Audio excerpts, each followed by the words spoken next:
5 August গণঅভ্যুত্থান দিবসকে ঘিরে নাশকতার কোনো আশঙ্কা নেই বলে জানিয়েছেন স্বরাষ্ট্রমন্ত্রী সালাউদ্দিন আহমদ। কার্যক্রম নিষিদ্ধ আওয়ামী লীগের সে ধরনের কার্যক্রম চালানোর সক্ষমতাও নেই বলেও মনে করেন তিনি। আরিফ জামালের রিপোর্টে বিস্তারিত।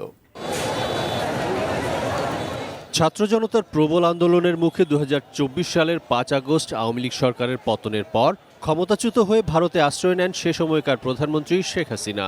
গত 2 বছর বিচ্ছিন্ন কয়েকটি ঝটিকা মিছিল ছাড়া কার্যক্রম নিষিদ্ধ আওয়ামী লীগের কোনো তৎপরতা না থাকলেও 5 আগস্টকে ঘিরে দলটি নাশকতা চালাতে পারে এমন শঙ্কা আছে কারো কারো মনে। যদিও স্বরাষ্ট্রমন্ত্রী সালাউদ্দিন আহমদ মনে করেন সেই সক্ষমতা নেই তাদের। আওয়ামী লীগের এত মরদ আছে বলে তো আমার মনে হয় না।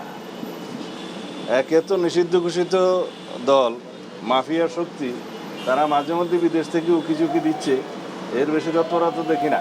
আওয়ামী লীগের তৎপরতা নিয়ে পুলিশকে সতর্ক থাকতে বলা হয়েছে কিনা অথবা কোনো গোয়েন্দা প্রতিবেদন আছে কিনা সোমবার সচিবালয়ে এমন প্রশ্নের জবাবে স্বরাষ্ট্রমন্ত্রী বলেন, বিষয়টি তেমন নয়, তবে সবসময় সতর্ক থাকাই আইনশৃঙ্খলা বাহিনীর স্বাভাবিক নিয়ম। আমাদের পুলিশ বাহিনীর মধ্যে একটা সবসময় চালু থাকে যাতে আনঅ্যাটেন্ডেড কোনো ভেহিকেল না রাখে। টিমের পুরো সদস্য যেন একসাথে চা না খেতে যায়, টিমের পুরো সদস্য যেন গাড়ি রেখে সবাই যেন একটু বিশ্রাম না করে, কেউ না কেউ গাড়িতে অ্যাটেন্ড করবে, সব জায়গায় যাতে সতর্ক অবস্থান করে। এটা নর্মাল প্র্যাকটিস, এইটাকে অন্যভাবে নেওয়ার কোনো কারণ নেই।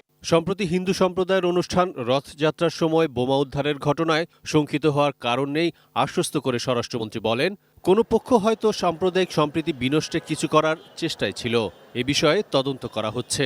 এতে করে খুব শঙ্কিত হওয়ার কোনো কারণ নাই।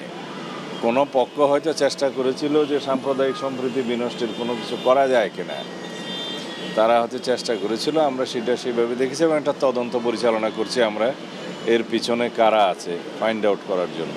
সম্প্রতি এনসিপি নেতাদের উপর হামলার বিষয়ে তদন্তের পর জানানোর কথাও বলেন স্বরাষ্ট্রমন্ত্রী। তদন্তের পরে জানাবো। ধন্যবাদ। আরিফ জামাল, এটি নিউজ, ঢাকা।